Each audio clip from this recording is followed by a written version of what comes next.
and sync.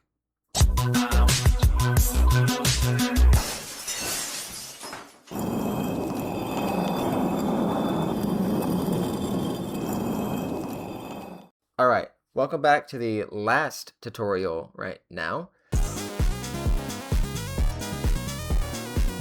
We are going to be taking the sound out of the refinery and putting it into the actual Ableton Live 12 Lite.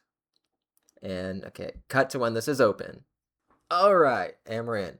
Okay, so first thing I'm going to recommend is to save. Make a save for your show. We're going to go in Documents. Let's just save it in the Ableton. Let's call this, we'll do, da, da. Just so everything kind of makes sense. All right, da, da. Right, this is when we're going to start using the MIDI. So let's delete this second MIDI track. So we just need one MIDI for this. What you're going to do, you're going to go into drums, hit the drum rack, drag it down here with, of course, the MIDI selected. So that now converts to a drum rack.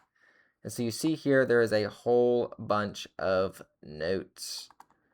And so some of these, boom, we're in here now. Some of these will correspond to these notes. And now you're seeing why I programmed them a certain way.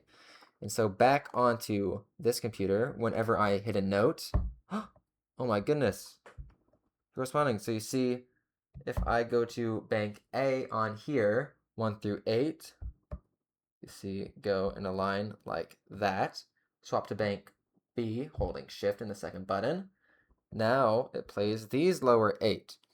And so these are all located at the very top of the drum rack. Very top of the drum rack, all right? So don't be like accidentally in the middle, because it starts in the middle. Don't be in the middle hitting buttons. Like it's not working.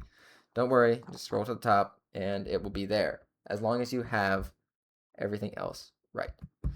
All right, so we're getting signal, which is great. It's a great thing. So now what are we supposed to do? Well, I'm glad you asked. What you want to do is you want to open up our folder. There's 2 ways to do this. Open up your folder, go to Documents, data, grab the bow refined, and directly drop it in.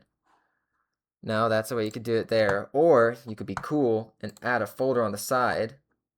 Go to Documents, hit data, select folder, and now dada will be on this sidebar, and you can drag in all the sound effects. So it allows you to have it all in very much one place. That's very cool. Play the sound effect on here.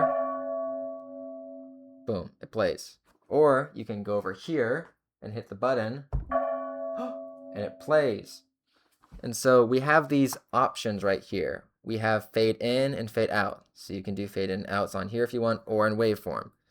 Now we have transpose, that just makes it higher pitch or lower pitch.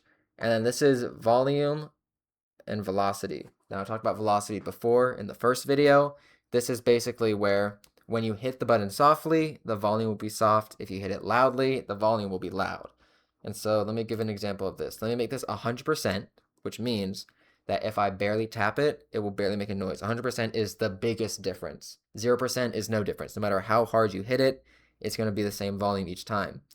I would recommend for almost every sound effect having it at 0 so that there's no risk of the sound being too loud or too low. So everything is very much strictly what it needs to be.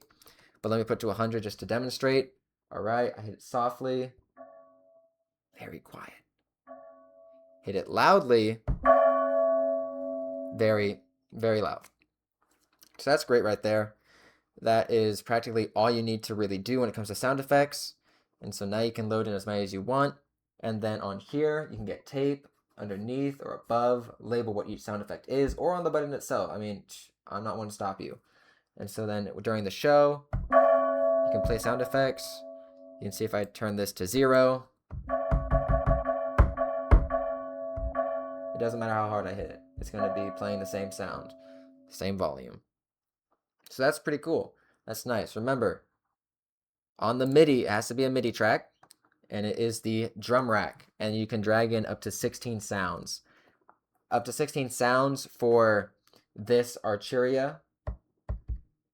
this Ableton program, 16 sounds, 8 on bank 1, 8 on bank 2, or A and B, whatever you want to call it. And so that's pretty simple. It's hopefully self-explanatory. That's all you really need to do for these sound effects. And now it's a little bit different when it comes to the longer sound effects. So I will now do a video on that next. Oh, wow.